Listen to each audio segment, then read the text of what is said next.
আসসালামু আলাইকুম ফ্রেন্ডস। তো আপনারা সবাই কেমন আছেন?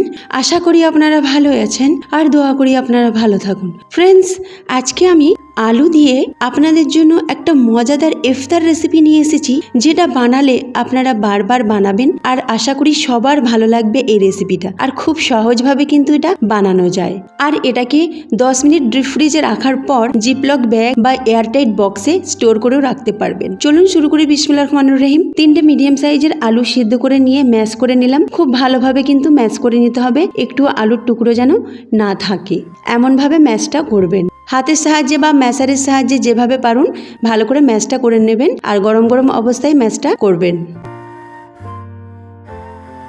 এবার আমি কিছু মশলা দেব। এখানে হাফ চামচ জিরে আর হাফ চামচ গোটা ধনে হালকাভাবে ভেজে নিয়ে কুটে নিয়েছি, পাউডার বানাইনি, দেখেই বুঝতে পাচ্ছেন। এরকম দিলে কিন্তু এর ফ্লেভারটা খুব ভালো আসে, এরকম অবশ্যই করবে। আর শুকনো লঙ্কাকে হালকা ভেজে কুটে নিয়েছি, হাফ চামচ দিলাম। আর দিলাম 1/4 চামচ হলুদ গুঁড়ো, 1/4 চামচ লঙ্কা গুঁড়ো, গরম মশলা 1/4 চামচ, কুটে নেওয়া কালামরিচের গুঁড়ো হাফ চামচ, আর মিক্স হার্বস দিচ্ছি। এটা একদম অপশনাল, থাকলে দেবেন, না থাকলে কোনো প্রবলেম নেই। কাঁচা লঙ্কা কুচি পরিমাণ মতো দেবেন আর ধনে পাতা পরিমাণ মতো দেবেন। তারপরে 1 চামচ আমি দিলাম ময়দা। ময়দার বদলে আপনারা ব্রেড কামও দিতে পারেন বা ব্রেডের স্লাইস দুটো মিক্সিতে পিষে নিয়ে আলুর সাথে মিক্স করতে পারেন, ওটা দিলে কিন্তু আমার মনে হয় আরো খুব ভালো হবে। এবার ভালো করে মিশিয়ে নিলাম, মসৃণ ভাবে মেশাতে হবে। তারপরে এক মুঠো নিয়ে শেপ দিয়ে দিলাম। আমি ডিম্বাকার শেপ দিচ্ছি, আপনারা আপনাদের পছন্দ মতো শেপটা দিয়ে দেবেন।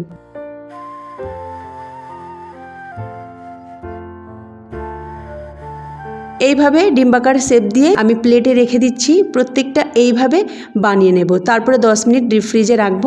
10 মিনিট ডিপ ফ্রিজে রাখার পর আপনারা এইভাবে ভেজেও নিতে পারেন, কোনো প্রকার কোটিং না করেও, তাতেও কিন্তু খুব ভালো হবে। তারপরে একটা ডিমকে এইভাবে ফাটিয়ে নেব আর একটা প্লেটে আমি নেব 3 চামচ কর্নফ্লোর, তাতে একটু লবণ মিশিয়ে রেখে দেব। আর একটা বাটিতে নেব ব্রেড ক্রাম্ব। আলুর স্ন্যাক্সটা আমি ফ্রিজ থেকে বের করে নিয়েছি। এবার আমি ডিমের ঘোলে ডুবিয়ে নেব, এপিট ওপিট করে ভালো করে এটাকে ভিজিয়ে নেব। তারপরে কর্নফ্লোরে এটাকে দিয়ে দেব। ভালো করে কর্নফ্লোর মাখিয়ে নিয়ে তারপরে আমি আবার ডিমের ঘোলেতে দিয়ে দেব।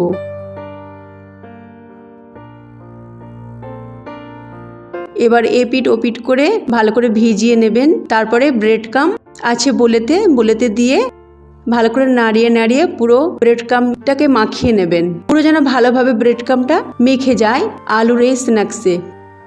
এইভাবে সবগুলো বানিয়ে নেব আর মাঝারি আঁচে এটাকে ভেজে নেব। দেখুন কত সুন্দর লাগছে। ফ্রেন্ডস, রেসিপি ভালো লাগলে অবশ্যই লাইক শেয়ার কমেন্ট করবেন, তার সাথে সাবস্ক্রাইব করে পাশে থাকবেন। আর রেসিপিটি অবশ্যই ট্রাই করবেন আর আমাকে কমেন্টে অবশ্যই জানাবেন আপনাদের কেমন লেগেছে। এটা আপনারা স্টোর করেও রাখতে পারেন। ফ্রিজে 10 মিনিট রাখার পর আপনারা জিপলক ব্যাগ বা এয়ারটাইট বক্সে রেখে সারা মাস এনজয় করতে পারেন। আর আমি মাঝারি আঁচে এটাকে ভেজে নিচ্ছি, কম আঁচে একদম করবেন না, ভিতরে তেল ঢুকে যাবে। তো তেলটাকে ভালো করে গরম করে মাঝারি আঁচে ভেজে নেবেন।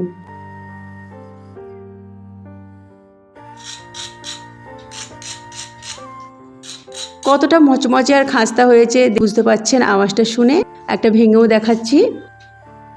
খেতে খুবই ভালো হয়েছে, অবশ্যই ট্রাই করবেন। আজকে এই মতোই রইল। আল্লাহ হাফিজ।